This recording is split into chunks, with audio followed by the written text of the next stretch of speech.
passionate instigator and dynamic problem solver. Dr. Kevin Ross Emery, the host of the Dr. Kevin Radio Show, will be taking you outside the box, behind the curtain, and identifying the load of BS we are fed every day.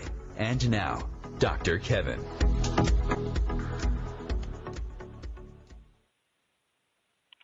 Hello, hello, hello, and welcome to the Dr. Kevin Show here on OMTimes, where we're changing the world, wait for it, one Om at a time.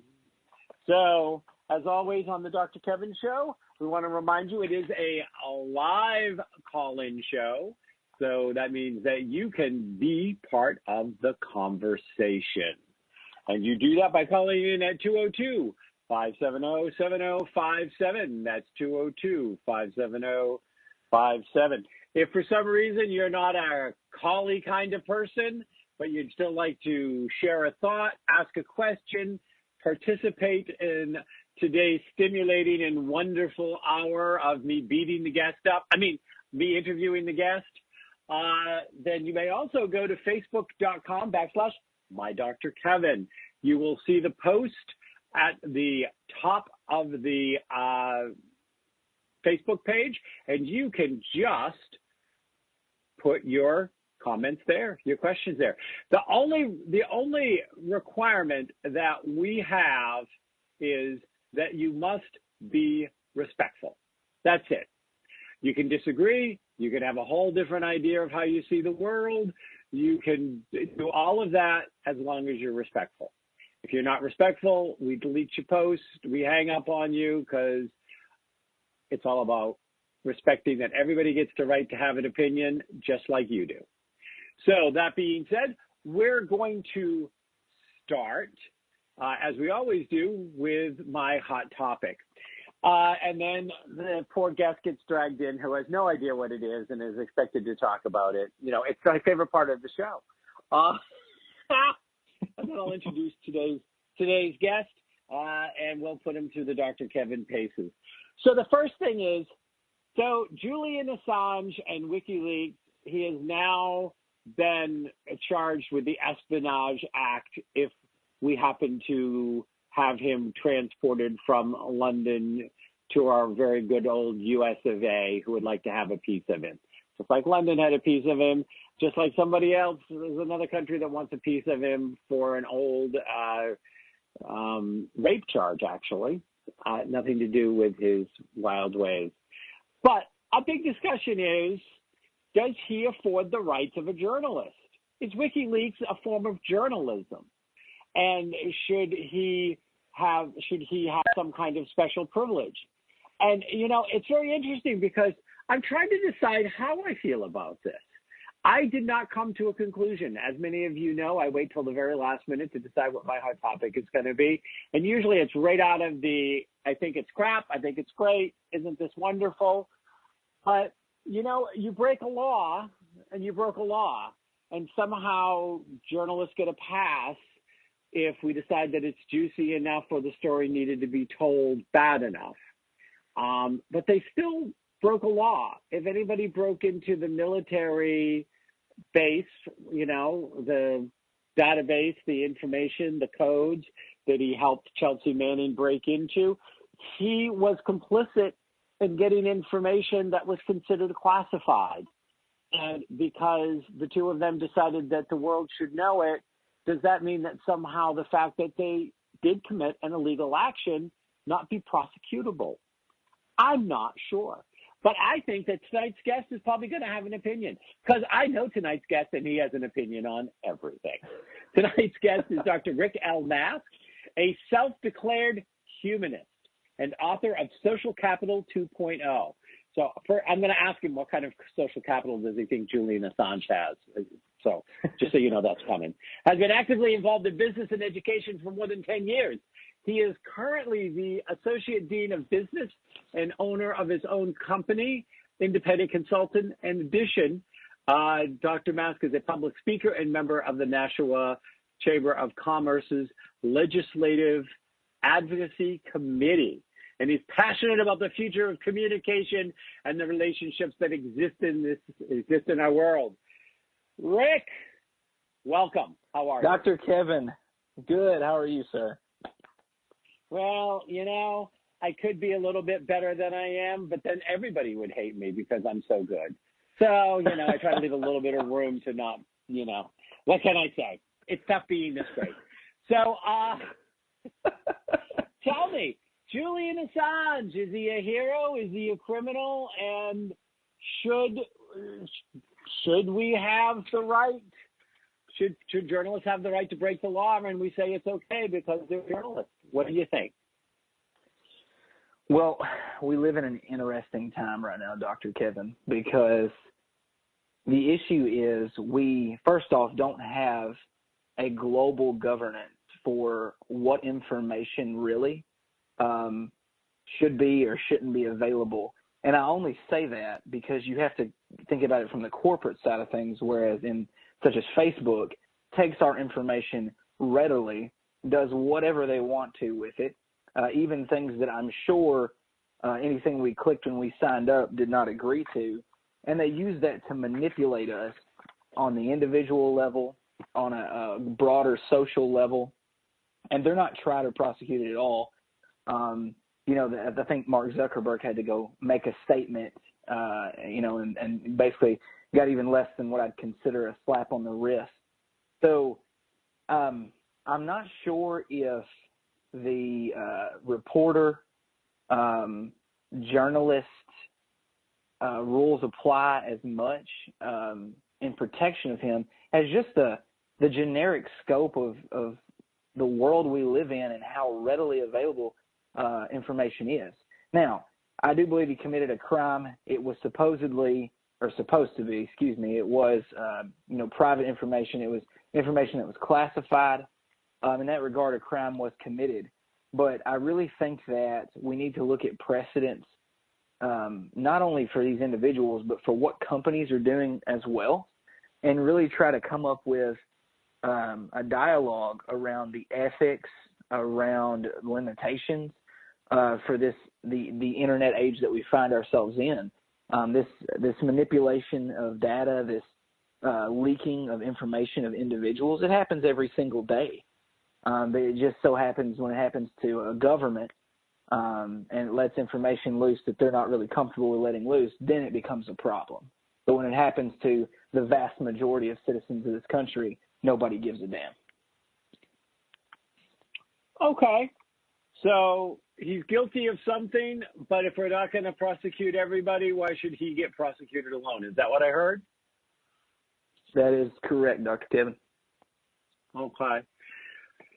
Well, if he really wants to move to a hero territory, he could break in and see if he could get Trump's tax returns and release them. I think that might, even his crime out. What do you think? I think it would definitely appease some people that are targeting him right now, that's for sure. Targeting him. Oh, now there's an interesting way to put it. That are targeting him. Yes, because he's so low profile and keeps his head down and doesn't walk around basically wearing a target that's full of more hot air than a Zeppelin. But, but that's beside the point. So moving right along, we've got your opinion. We've got your thoughts on our thing. So I'm going to have you start. And of course, I made the mistake of picking up your book and beginning the process of reading it. I'm not going to say that I got all the way through it, but of course, the whole time I'm reading it, I'm hearing your voice in your head like you're reading it to me. I'm like, oh God, I can hear him say this. Oh yeah, I can hear him say this. But define social capital. You have a book called Social Capital 2.0. And even though it's 2.0, it's a first edition. So there's a little bit of a conflict there because how do you have a 2.0 that's a first edition? But we'll let that go. What is social capital? And why would my listeners be concerned about it? And how does it affect them? Well, there's been a lot of conversation the last few years around emotional intelligence. And I respect those conversations as they really do point out some great qualities that human beings possess in order to understand other people and be empathetic toward other people. And social capital is really a measure of how well we utilize our emotional intelligence, because it measures the intangible relationships that we have with those around us. Now, it's been used in several different arenas in different ways and had different constructs applied to it. But in my book, in my research, I use a pretty agreed upon 3 set constructs for social capital, which is structural capital, cognitive capital, and relational capital. And structural capital is literally the environment we find ourselves in and the processes that we use to govern either in business or govern our lives. Cognitive capital is our ability to gain knowledge, communicate that knowledge, and collaborate with others. And then relational capital is actually the relationships that we have with other people and how we cultivate those and build trust over time and things like that. So all of these things together equate to what social capital is. And like I said, it's the measure of how well, honestly, that we communicate with others and harbor relationships with others. Okay, so the first kind of it is structural capital, and that's basically in the workplace how dysfunctional is the hierarchy. Yes. And then we have cognitive capital, which is do you have enough common sense to communicate your intelligence in a way that's going to actually help other people get it? There you go. Okay. And relationship capital is building trust, loyalty, connection, and having people that actually would want to have some kind of relationship with you other than the minimum amount of communication that one has to do in the workplace. Now, corporations over the last couple of decades have really tossed to the lions a lot to do with trust, honor, loyalty. Let's get rid of 100,000 workers so we can give a $10 million bonus to our CEO. Do you think that there is a lot of relationship capital between employees and employers in corporate America today anymore? And is any of it functional? What do you think? Well, the problem is that as a society, we've kind of been conditioned to maybe not be okay with giving $10 million, bonus to a CEO while people are starving that work for the company. But we've been conditioned to be more accepting of shallow relationships. And the reason why I point this out is just because of social media and the detriment that's actually come from its existence. A lot of studies initially focused on social media would say that it helped people to build social capital because it helps you to connect with a mass amount of people. But later in the game, years down the road, since social media has actually got, at least 10 years behind its existence, it's starting to come out that whereas it connects you with more people, it connects you with more people on a shallow level versus the face-to-face communication that was so prevalent in years past where we had deeper, meaningful relationships with those around us. So that disconnect that we're feeling, I believe it has shifted to our understanding of the corporate world. And when people genuinely think of the leadership of these corporations as being separate than them, in a different place than them, they don't try to they just apply that shallowness they feel in their life and their relationships to the shallow feelings they have at work. So it's kind of, like I said, conditioned us to be okay with having that non-caring relationship with our workplace. Well, I usually start with my guest with where do you want to take our listeners outside the box? But we backed into that because this is a perfect outside the box. That you know, what social media has done has basically given the papal blessing to almost make people be pathological liars because nobody knows the truth. They can be 6 feet tall, and they can be handsome, and they can be in shape, and they can be brilliant, and they can be intelligent, and they can be sitting there with Google and be 5'2", 450 pounds, and couldn't put a sentence together if you actually talked to them, and you'd never know the difference. Yep. I really feel like it's just applied that iceberg mentality.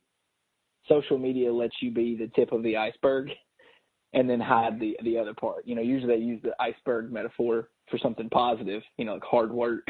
You don't see all the hard work, you just see the success at the top. But social media lets us give a tip of the iceberg view of ourselves to the world. Yeah, I don't think the Titanic was so thrilled with icebergs.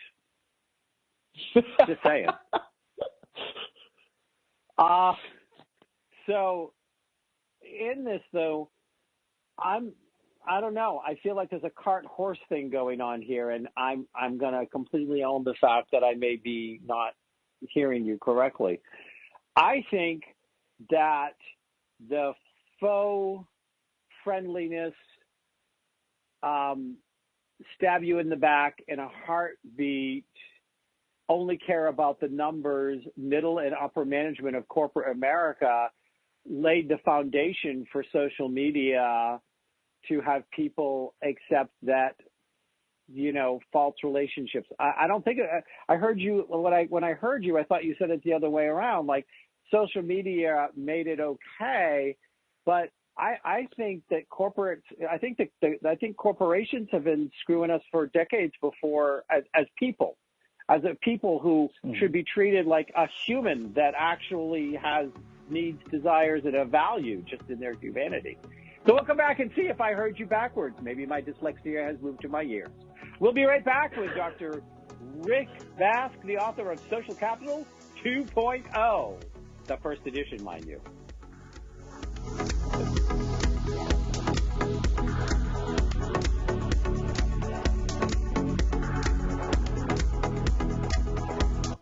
Conscious media for conscious minds. OMTimes. Have you ever wondered how to change your love paradigm? The secret key is finding a love partnership, not just a regular connection. How do you find these? Through conscious relationships. Ascending Hearts Dating is a dating site for people like you that believes in second chances and a different type of spiritual connection. Try Ascending Hearts for free today at ascendinghearts.com and change your love paradigm. Ascending Hearts, the premier dating community for the spiritually awake. Hello, I'm Sandy Sedgbeer, host of OMTimes Magazine's flagship radio show, What is Going On? My passion is sifting through information, research, and innovations from new thought teachers, speakers, and researchers pushing back the boundaries of what we know about life, energy, metaphysics, and the universe. I love shifting perceptions about who we are, why we're here, and how quickly impossible becomes normal when we open our minds, expand our awareness, and accept that the only limits that exist are those we place upon ourselves. So if you're the kind of forward-thinking, eager investigator of what lies beyond the current reality that most perceive, why not make a date to come play with me in the field of possibilities at 4 p.m. Pacific Time, 7 p.m. Eastern Time every Thursday, and together we can discover what's really going on.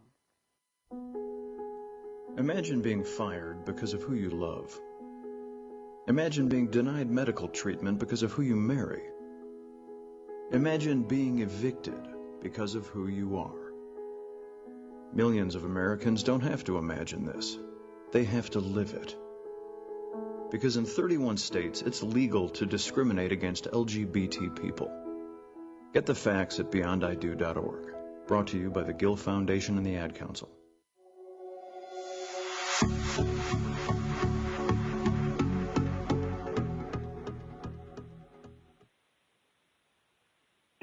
Hello, and welcome back to the Dr. Kevin Show here on OMTimes. Remember, we are a live call-in show. We are talking about social capital today, among other things. It's going to be a wild and woolly ride because today's guest is a wild and woolly guy. We have on today none other than Dr. Rick L. Mask. He is the author of Social Capital 2.0, and he is also the Associate Dean of business owner. He's Associate Dean of a business school, owner of his own company, independent consulting, and more. If you'd like to find out more about Dr. Rick Mask, you can come to facebook.com/MyDrKevin. Make sure you like my page when you're there, because I'm a likable guy. Just go with it. Just go with it. Don't challenge here. I'm a likable guy. So just like my page. Or you can find out more about him at LinkedIn.com. I've got all of his links right there on the Facebook page. I'm looking for an easy one. Oh, INDCON.com. INDCON.com is a place that you can contact him at. You can go to Amazon and find his book. And again, call in, be part of the conversation, 202-570-7057. So were my ears being dyslexic, or did I hear it the right way? You did hear correct. But I do agree with you, Dr. Kevin, that, you know, I feel like workers have been getting screwed for years and years. I just feel like our new generation of workers that's entering the workforce, Generation Z, whatever you want to call them, I feel like they have even more to combat with because of social media conditioning them. It's a different place, you know, and we would think that it would expose injustices more, but I think in some instances the conditioning has made it where we're, for lack of better terms, more accepting of, like I said, the shallowness that we're experiencing and the lack of care. Yeah, I think that, you know, I think that we as a society, as a social, have been slipping deeper and deeper into apathy and depression for a good couple of decades now. And I think that you are watching that, you know, social media is at times addictive. It's a kind of addiction to wanting to have a life that you don't know how to get, that you may not have the tools and skill sets to create, that you don't have the self-confidence, self-worth, or self-esteem to establish. And I think that it is at the core of a lot of the issues that we're facing in this country today.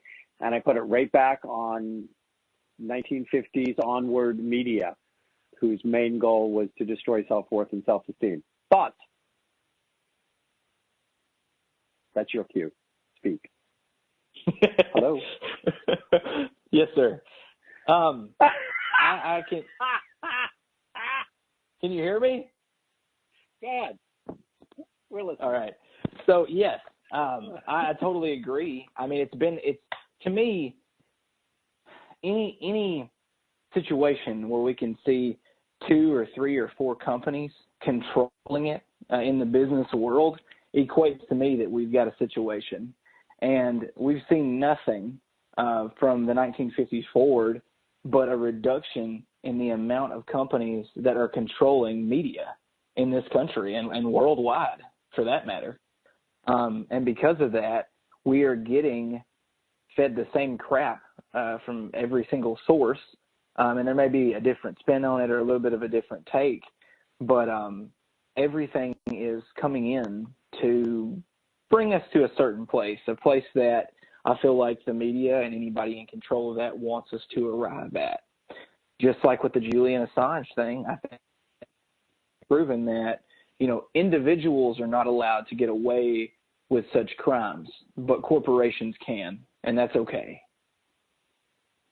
And yet we've made decisions that have said that corporations can function as people until it's time for them to be held accountable. Exactly. Yep. So let's move back more into social capital. I know I've kind of been throwing a lot of curveballs at you, but I know how you like to catch. So that's okay. So in this part of the segment of the show, I like to ask people what truth would you like to expose? And it can be about social capital. It can be about anything. I don't care what it is. But what truth would you like to expose to my listeners that if they actually got this, if they understood this, and they applied it into their life, that they would be living a better life because of it?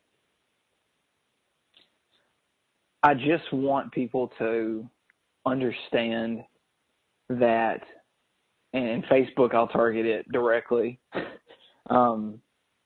they are being played by social media, that when they scroll through their news feeds, they are being fed biased information to appeal to them, just to fatten the pockets of Facebook and get people to buy a bunch of shit that they don't need.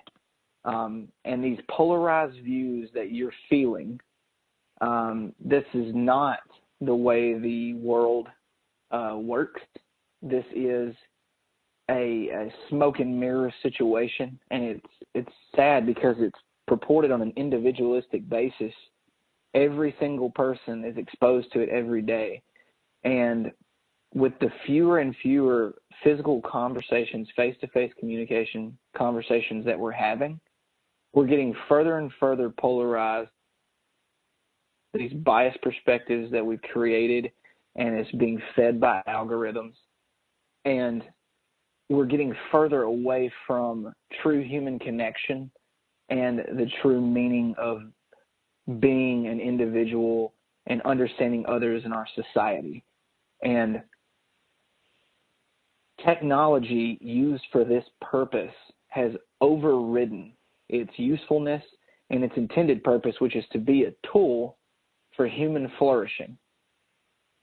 And we've got to draw a line in the sand and say, we need an ethics council to govern AI, machine learning, and all these things, so that we can stop chasing technology for technology's sake and actually go back to living and understanding what humanness is, what, the things that make us human.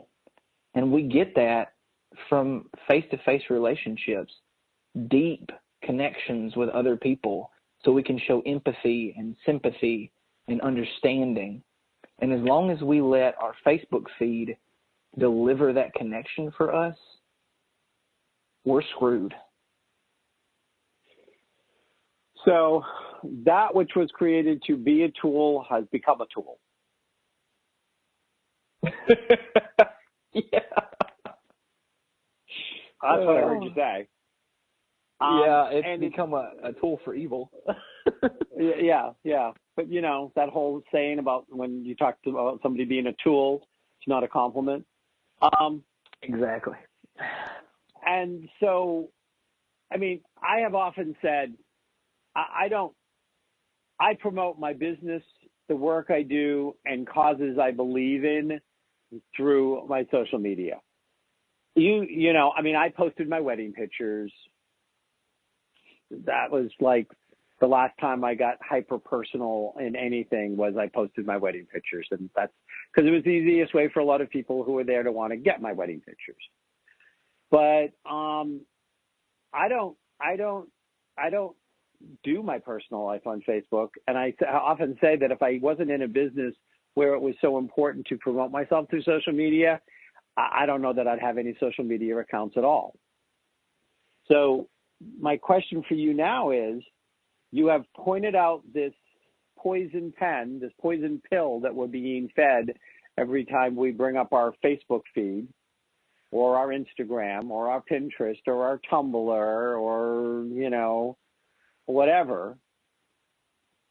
What do people do about it? There is a lot of world that ends up only being connected if it's on Facebook. And I am awful at the fact that I had people that did not come to my wedding because I did all my invitations through Facebook, and there were people that had started checking out of it and never saw the invitation. And I thought I was being, practical and, so what do? How do we cut social media out without cutting out some of the real people that we have on social media? Maybe the 10 or 15% of our numbers? You think that's a high quote? I think that's pretty accurate. And honestly, it's just got to be handled on an individual basis. I mean, the greatest thing that we could do is and have them, have no ad dollars being able to be created, and we should just step away. But I mean, I even live far away from where I grew up, and I like to keep connected. Look at, I'm very active on there, but I use them kind of to the same purpose you do. I try to promote, my business, but positive things as well, and just things that I think are neat and interesting, and things that I want to share from. I think the thing that we have to do as a people, citizens of this country, the world, to tell Facebook and tell other social media, sites that we're willing to accept a monthly fee. Now, believing that they are the customers of these social media sites, and they're not the customers at all. The ad companies are the customers, and we are the cattle, basically, that are being fed to the advertisers. If we would be comfortable with a small fee every month where we became the customer, or if there was a social media platform that existed this way, things could be a lot more controlled to our actual needs and wants versus us being at the whim of the highest bidder. And I think that if we can move toward at least that, where we're actually willing to pay $1.99 or whatever it is a month, we'll find ourselves in a lot better space if we're not comfortable with a mass exodus scenario, which myself included, I don't know many people that are. So we're a bunch of rubes proving that P.T. Barnum was correct. There's a sucker born every minute, and this minute might just be yours.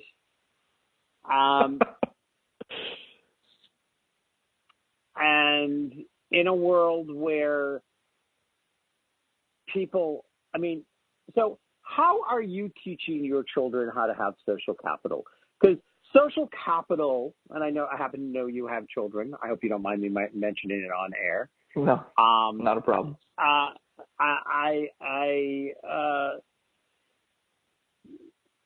Because social capital is all about life.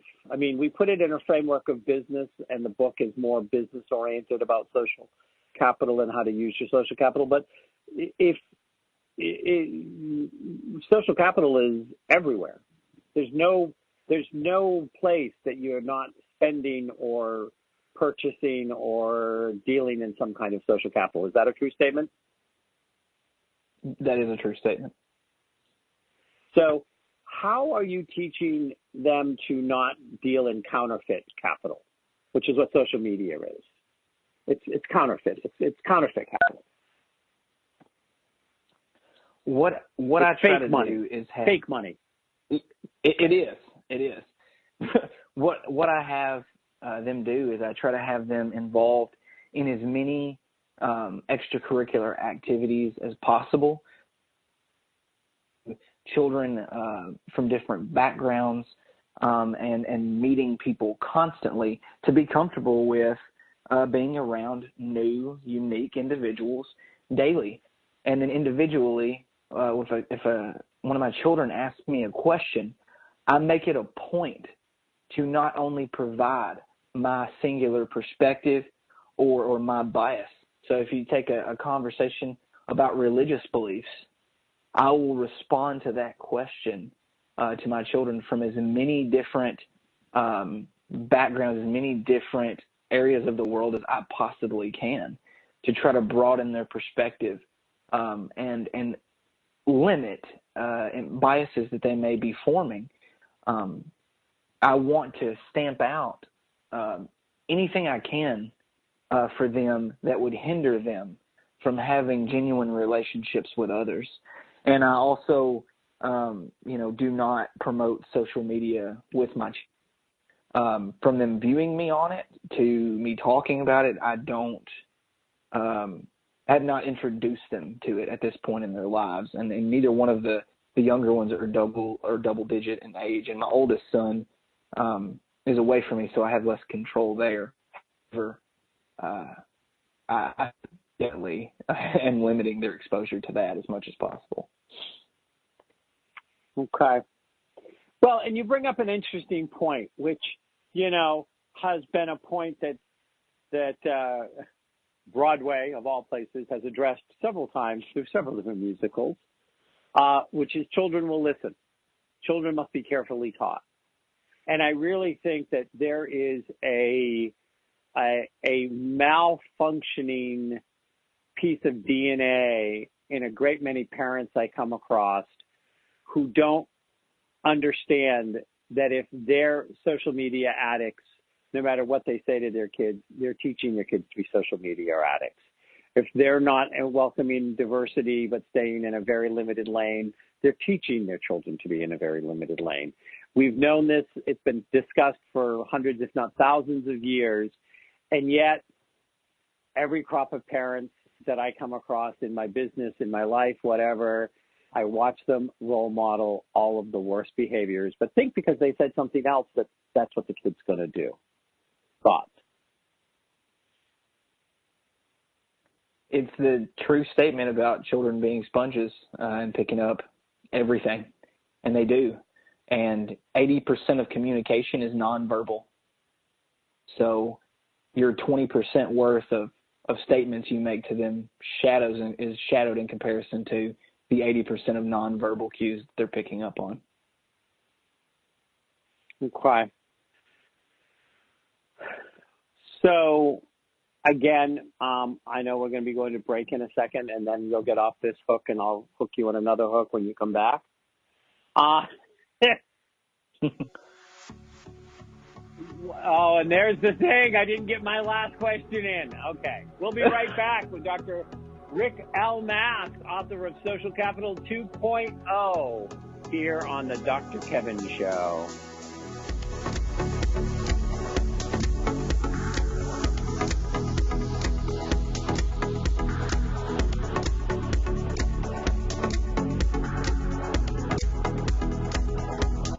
The Real Conscious Connection.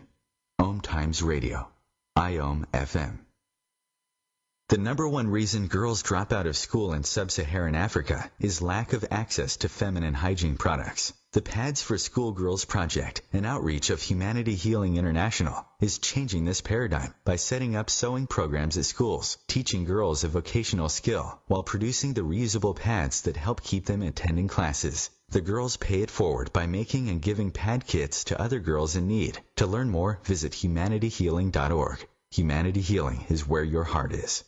More than 24 million Americans have an autoimmune disorder, and that number continues to grow. I'm Sharon Saylor, and I'm one of those 24 million. To put that number in perspective, cancer affects about 9 million and heart disease up to 22 million. That's why I've brought together top experts and those thriving regardless of their diagnosis to bring you the latest, most up-to-date information. Join me, Sharon Saylor, Friday night, 7 p.m. Eastern, for the Autoimmune Hour on Life Interrupted Radio to find out how to live your life uninterrupted. 911, what is your emergency? My kid shot himself. All right, where's the wound, sir? 911, what's your emergency? Please help. My son shot his brother. 911, what is your emergency? Okay. 911, please state your emergency. Every day, 8 kids and teens are unintentionally killed or injured by loaded and unlocked guns. It wasn't locked. Learn how to make your home safer at endfamilyfire.org. Brought to you by the Ad Council and End Family Fire.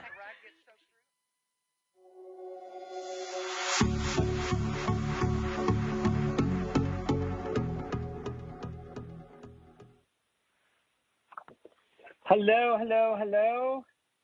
and welcome back to the last segment of the Dr. Kevin Show. We're here with Dr. Rick L. Mask. Dr. Rick, are you there? I am. I am. Oh, sorry. It always goes back to Broadway with me. Sooner or later, it's got to. Okay, Dr. Rick here is the author of Social Capital 2.0, You can find it on Amazon. You can find more of a write-up on him at facebook.com/MyDrKevin, MyDrKevin, where him and all of the places you can track him down are listed in there. And remember to like my page when you're there, speaking of faux social media. And doesn't stop me from promoting. You can find out also more about him at www.indcon.com. So just think of it as I and D a con. No, I am indeed a con. Huh. Is there an artist there somewhere missing? No. Also, you can join our conversation by calling in at 202-570-7057. That's 202-570-7057. If you are listening to this as a repeat, because this show does get repeated and then it gets thrown out into the universe, and you think, God, I wished I had been listening live. I really would have liked to ask Rick this question, or maybe Dr. Kevin even. You can go to the Facebook page. You can post the question. I will hunt the guest down, hold them up by the ankles, and shake it out of the top of their head. Okay, Rick? Sounds good. Yeah. Party time. Party time. There we go. So this is our What a Load of Crap segment. So what load of crap do you want to expose in the world today? It can be in any field, any topic, anywhere. This is your time to get it off your chest. I just really feel like it's a load of crap that we're still dealing with a standard 5-day work week. It has not been addressed since the 1930s. The fact that you're being told that that is the best that can be done, and all of these people are being forced to work 55 hours a week in retail and manufacturing and everything else. We have the technology and the automation. We have improved efficiency beyond belief, to the point where it is a load of crap that we're still working 5-day work weeks. This efficiency that's been created should be passed down to the workers and not just used to profit the companies. I also think it's a load of crap that more people can't have the option to follow their passion, and they're being forced into jobs that they really don't care for at all to get by. We are at a point in our society where we can do things that would help disrupt this. We could have people doing things they love to do. It just drives me crazy every day when I examine the workplaces that people find themselves in. Well, and it's interesting. There's always one of my regular I have a monthly co-host who has his own 5-day-a-week radio show out of Manchester. I should hook you up with him. You should be on his show as well. He does a drive time show 4 to 6. But you have to go to the studio for that. But Matt always says to me whenever we're talking politics, because he's a lot into the politics stuff, it's like, follow the money, follow the money, follow the money. And, as long as we continue to support a system where stockholders are given to expect unreasonable rates of return that lead to things like cooking the books, making inhumane choices, doing all sorts of things, and that we have this, I remember a long time ago writing an article and talking about how the fact that people can talk about how socially conscious they are and how blah, blah, blah, but look at their stock portfolio, because their hands are all bloody by making money off people that are inhumane to their workers right here in America, let alone Thailand or Indonesia or wherever. So how do we go about them not saying, well, hey, we're going to make it more efficient and cut the workforce by 25%, so our stockholders will be happy and they'll get a couple of extra shekels while they're busy running around telling the world how fabulous they are and what humanists they are. How do we do that? I have honestly a very sad statement to make here. I feel like as focused on human capital, human relationships as I am, I feel like in certain ways automation is going to play out. And my best advice, though, in saying that, is that everyone should find their passion in places where humanism exists. Things that make us human, those skills are valued for whatever job choice that you make. Because humanness is something that I feel can't be duplicated. I also feel like it gives you more opportunity as far as flexibility in your schedule might go in some instances, not in customer service retail, however. But just find humanness, grasp onto that. There's, that lead you in that direction, because I feel like innately, I think everybody has an innate want or need to help other people. And I could just be way too overly optimistic with that, but I really feel like we do. So I feel like if people would focus on jobs where they're doing that, it would be killing two birds with one stone. You would be finding a job where you would have a job even through this automation crap. And also you would be furthering humanity in some way. You would be helping other people. I wish I had a better response than that and say that there's something we can do to limit this hyper-technological, advancement we're seeing, this over-automation. But until we have a global ethics council to address if we actually should be doing these technological things, they're going to continue being funded by large corporations that have no concern for you, me, or anybody that's listening right now. That has no moral. Speaking of listeners, we have a listener. I'm not going to try to pronounce your last name, Sam.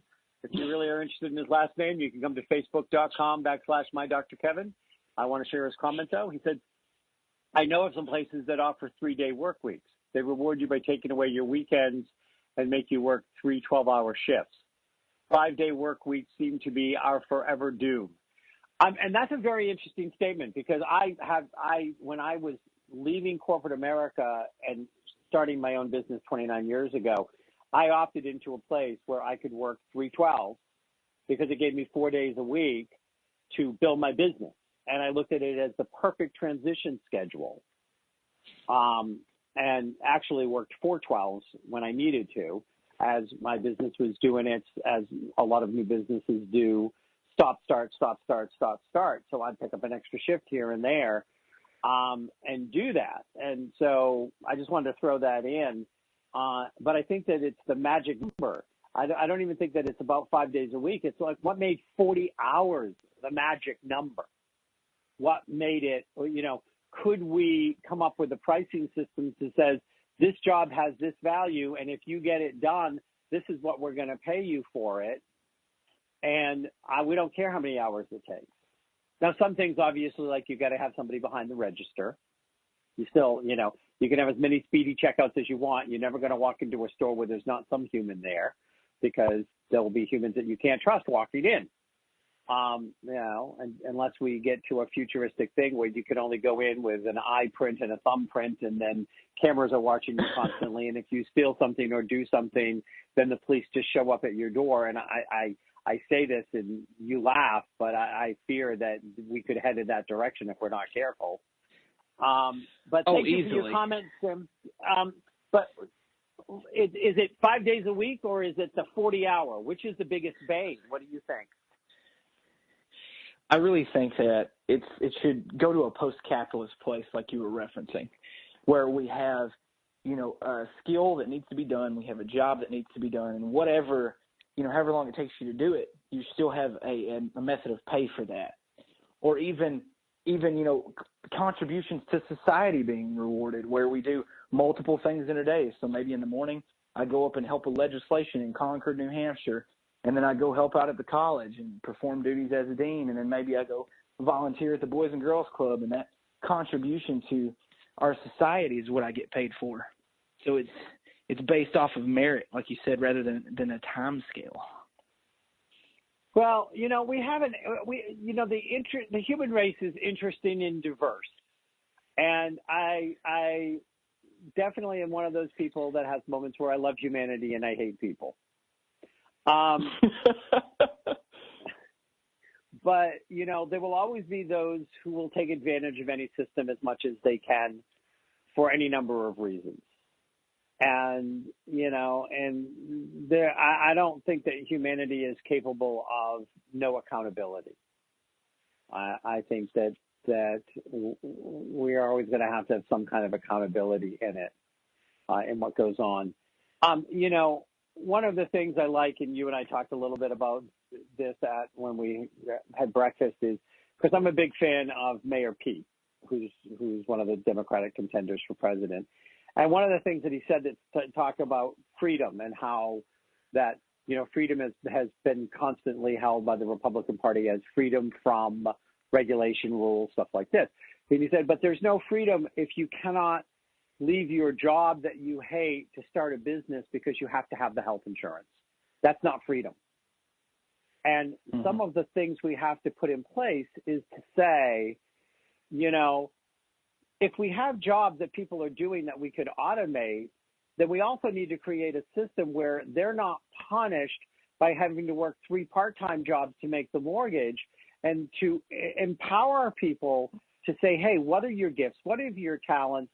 Create a society where the machines are doing the drone work, no pun intended, but people potential is being supported through the national program supporting them, that then create more wealth, more taxes, more dollars, and that will pay for itself. But then you lose the slave mentality that profits the top people in corporate America, that supports some of the most wealthy, and definitely supports our political system. They have to have people enslaved in order to survive. So how do we do it? How do we change a system that inherently has ridden off the backs of slaves, whether we call them slaves anymore or not, but has ridden off the backs of slaves since, I don't know, Cleo was offering a grape to Mark Antony. We have to make a conscious decision to make relationships and communication important, because that's the only way that we'll ever be able to work together. And I think that social media is just one of the many tools that's trying to discourage that deep relationship that it takes to make great change, because relationship, there is no empathy. And without any empathy, there is no concern for other humans or human life in general. So if we can't make a conscious effort to reconnect with one another and make that first step as individuals, we're going to keep going down a very, very dark road. Well, and we've been down this dark road before. This is not the first time in humanity we've been in a dark road where we have had inhumane people in charge with way too much power. And that destroys anything that threatens it. We have had horrendous dictators. We've had the Dark Ages. We've had periods where anything that is enlightening and empowering is immediately oppressed,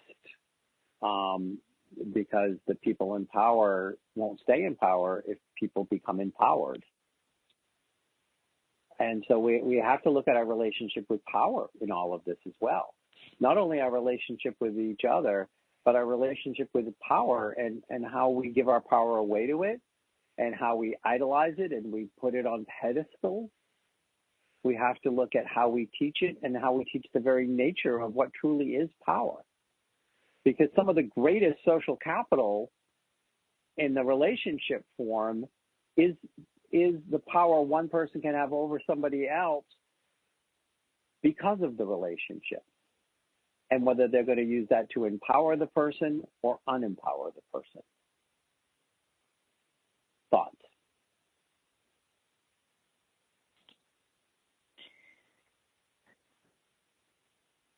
I think, like I said, it's just, if we do make those individual efforts, though, we can have that collective voice. Because one of the greatest political pressers of all time, the pressers to make change, is the collective voice of the people. And no super PACs or anything have been able to make some of the substantial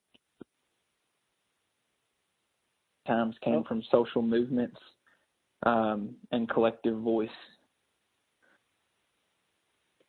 Yeah, sooner or later, all dictators get overthrown.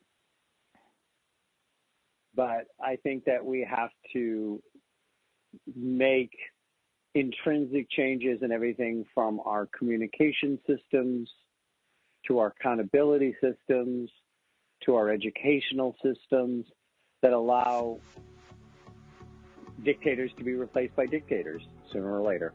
Dr. Rick L. Mass, author of, and I almost got through the whole show without doing that. Social Capital 2.0,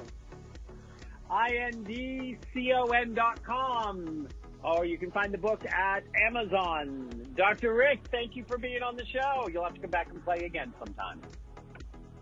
Thank you, Dr. Kevin. Have a good night. Night.